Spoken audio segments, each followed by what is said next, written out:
Hello and welcome back. Today we're going to talk about maintenance on evaporative cooling. That's one question I get a lot is, Buff, what kind of maintenance does an evaporative cooler take? Hi, Buff Brown, Desert Cooler Specialist. Today we're going to talk about maintenance. I'm going to show you some different filter medias, but I want to kind of bust some myths here about evaporative cooling. A lot of people say, well, you know, my evaporative cooler, I only service it once a year. That's great, at least you're servicing it once a year. Let me ask you a question. How much time do you spend in your car in a day or in a week or in a month? How much time do you spend in your home or in your business? You're probably spending more time in your home than you are in your car. So your air conditioning or your evaporative cooling system is actually working much harder than your automobile. But we all panic when that little sticker up in the left-hand corner tells us that, you know, it's time for that oil change and we got to take time off for work and get it in case the car blows up. But we do very little to maintain the one thing in our house that keeps us comfortable. Well, in my opinion, evaporative coolers need twice a year service. The most important service, of course, is your springtime service, where your filter media is changed, the system's cleaned out, lubricated, and getting ready for summer use. Another very, very important service is your winterizing of the system. And this is when the system's closed down, kind of put to bed if you would, because you don't want to leave water in your system for 2 or 3 or 4 months without being used, causing corrosion, building up mold and mildew. So those are the two most important services. We recommend that your system be serviced twice a year. The other thing I want to talk about is filter media. Today I've got some filter medias I'd like to share with you. Here, this green filter media and this blue filter media. These are both synthetic. The green one here is a paper material. The blue one here is a synthetic type material. These are about 60% efficient in cooling.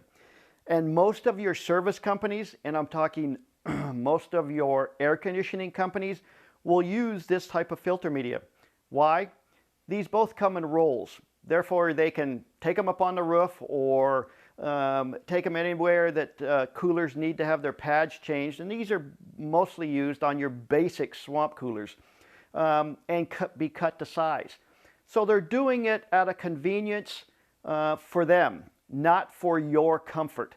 So we don't recommend these. These are not efficient pads to be used in your evaporative coolers. They don't cool very well.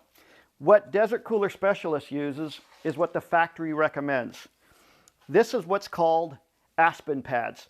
This is what, when you buy an evaporative cooler, the cooler comes with. This is aspen wood.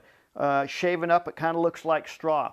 The reason this is such an excellent cooling material, about 83% over your synthetic filter media, is because aspen wood, when it gets wet, swells up.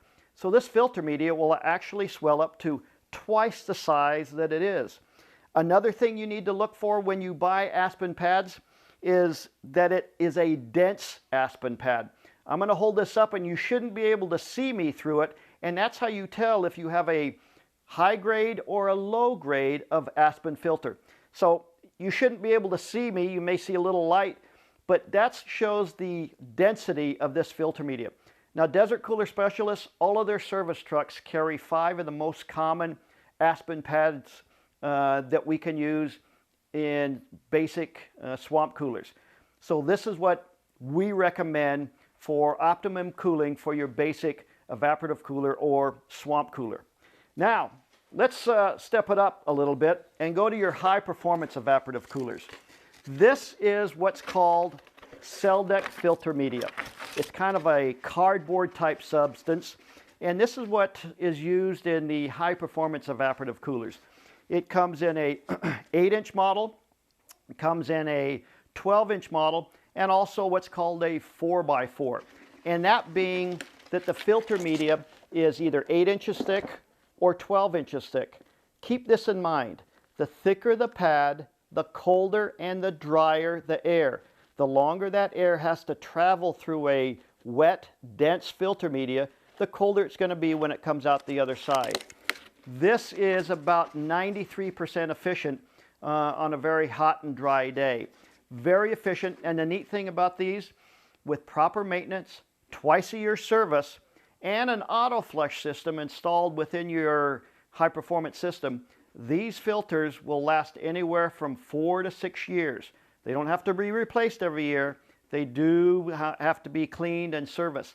This is why we close them down in the winter.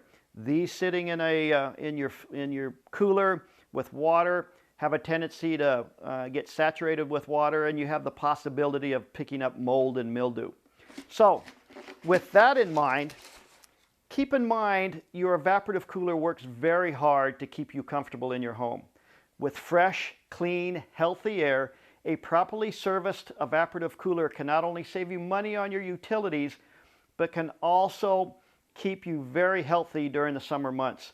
Where air conditioning dries out the air in your house, in fact, I've had many clients tell me, you know, I wake up in the morning sometimes and I have a bloody nose because my air conditioning's running, and as you know, air conditioning is designed to remove all the moisture from your home.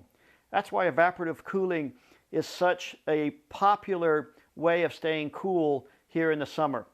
So if you have any questions, please give us a call at area code 760-832-8737, or check out our website at www.desertcoolerspecialist.com for more information on service, installation, and repairs. And check out our other videos and see what else we have in store for you. And I'll see you on the other side.